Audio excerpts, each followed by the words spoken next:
Medical emergencies. हाँ तब तो ठीक है। और वाज मूड कैसा?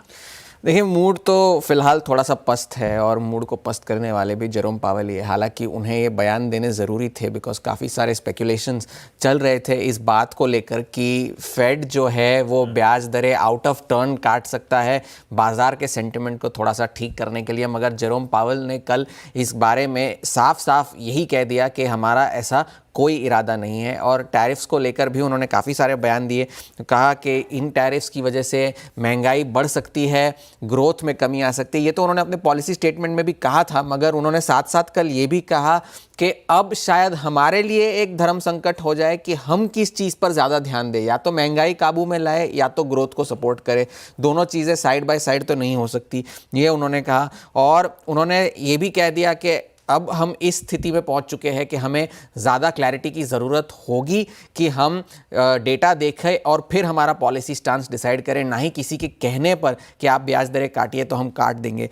और उन्होंने साथ साथ में ये भी कहा कि अब जो है फेड का इस वक्त जो CME फेड वॉच टूल है वो जून में पहले ब्याज दरों में कटौती की उम्मीद रख रहा है और फिर भी 3 से 4 बार ब्याज दरें इस साल कट सकती है, ये CME फेड वॉच टूल का कहना है। और ये तो एक बात रही, एक बड़ा ट्रिगर था जिसकी वजह से कल डाउ जोन्स में इतनी गिरावट आई। नैस्डैक और S&P 500 तो सारे टेक शेयरों की वजह से गिरे, जिसकी आपने भी बात करी आशीष अभी।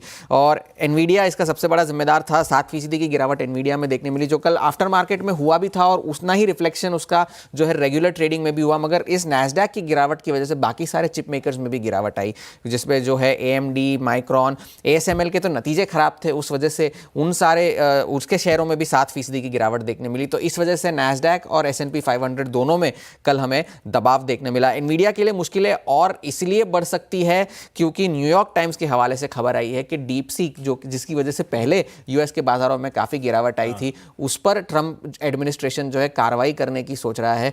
और एनवीडिया उसको एक बहुत बड़ा चिप सप्लायर है डीप सीक को, तो इस वजह से शायद एनवीडिया की मुश्किलें थोड़ी सी और बढ़ सकती है। अब अगर टैरिफ्स की बात करें तो ये जो 245% का मामला चल रहा था, जो वहाँ पर व्हाइट हाउस ने कल सफाई दी है कि भाई ये सिरिंजेस और चुनिंदा ऐसे प्रोडक्ट्स पर लगाया गया है जिस पर पहले से ही 100% के टैरिफ थे, तो वो 100 और अब के जो 145 लागू है उसको मिलाकर ये 245% के टैरिफ्स हो रहे हैं। सिरिंजेस और चुनिंदा और ऐसे प्रोडक्ट्स है जैसे कि EVs वगैरह वगैरह, तो वहाँ पर ये 245% के टैरिफ है। चीन ने कल शर्तें ये रखी है, ब्लूमबर्ग के हवाले से कल ये खबर आई थी सूत्रों के जरिए कि वो और चाहते हैं कि ट्रंप एडमिनिस्ट्रेशन और कदम उठाए इससे पहले कि वो बातचीत करने के लिए राजी हो टैरिफ्स को लेकर। वो चाहते ये है कि ताइवान और ज़्यादा जो सैंक्शंस को लेकर कंसर्न्स है उन्हें जो है एड्रेस करा जाए, और US जो है एक ऐसे शख्स को अपॉइंट करे जो उनका पॉइंट पर्सन होगा बातचीत करने के लिए, जो एक टैरिफ एग्रीमेंट बना सकता है जिस पर आखिरकार डोनाल्ड ट्रंप और शी जिनपिंग दोनों हस्ताक्षर कर सके। ये चीन की शर्तें हैं।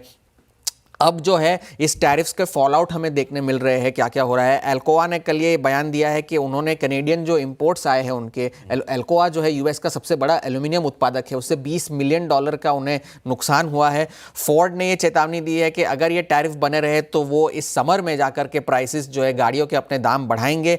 और WTO ने अपने मर्चेंडाइज वॉल्यूम्स का जो फॉरकास्ट था इस साल का, वो 2.9% की ग्रोथ से घटाकर 0.2% की डिक्लाइन में ला दिया है, तो वो एक बड़ा डाउनग्रेड हुआ है। डोनाल्ड ट्रंप ने यह भी कहा कि जापान के साथ उनकी जो बातचीत चल रही है उस पर काफी प्रोग्रेस हमें देखने मिला है। ब्रेंट की प्राइसेस अब $66 के आसपास आ चुके हैं क्योंकि ईरान और US की बातचीत में थोड़ा सा तनाव पैदा हो गया है। ईरान ने यह शर्त रखी है कि जो हमारे यूरेनियम को अब जो एनरिचमेंट का जो उनका प्रोग्राम है वो उस पर कोई सैंक्शन नहीं लगाया जाए। अगर ऐसा हुआ, अगर US अपनी पॉलिसी से या अपने स्टांस से पीछे हटा तो बातचीत में मुश्किलें आ सकती है, ये ईरान के विदेश मंत्री ने कहा। और डॉलर की दबाव अभी भी जारी है क्योंकि अब तो 99 के स्तर भी नीचे जाने के का खतरा है क्योंकि 99.2 तक आ गया है डॉलर इंडेक्स। मगर सोने की कीमतों में लगातार उछाल जारी है, लगभग $3400 तक गोल्ड पहुंच चुका है। आज इनिशियल जॉबलेस क्लेम्स का डेटा आना है, आज TSMC के नतीजे होंगे, वहां पर ध्यान रखने की जरूरत है, और नेटफ्लिक्स के नतीजे होंगे। तो फिलहाल के लिए हैंडओवर कमजोर है, अनसर्टेन है, क्योंकि अब जेरोम पावेल की कमेंट्री के बाद एक चीज तो पता चल गई कि फेड इंटरवीन नहीं करेगा। ये करना भी नहीं चाहिए था, ठीक है। पावेल साहब पिछली बार इतना नहीं बोले तो इस बार थोड़ा ज्यादा बता गए, लेकिन वो फैक्ट है। इस ट्रेड वॉर, टैरिफ वॉर के बीच में US में इन्फ्लेशन इंच अप हो रहा होगा, फेड काटेगा तो क्यों काटेगा, किसी की जोर जबरदस्ती से। खैर 245% की टैरिफ कल बहुत चर्चा में थी। आवाज ने इसलिए नहीं चलाया था क्योंकि कोई ऑफिशियल कंफर्मेशन नहीं था, पर शाम तक व्हाइट हाउस का क्लैरिफिकेशन आ गया। 245 को एडिशनल टैरिफ नहीं है, पर ये क्यूमुलेटिव है। भाई 145% टैरिफ लगा दी चाइना पे, फेंटेनिल रिलेटेड टैरिफ्स पहले से लगी हुई थी, और ट्रंप 1.0 में जो टैरिफ्स लगी थी, जो बाइडेन एडमिनिस्ट्रेशन में भी कंटिन्यू हुई थी, उन सब का क्यूमुलेटिव कुछ कुछ प्रोडक्ट पे बैठ गया है, जैसे सिरिंजेस पे 245%।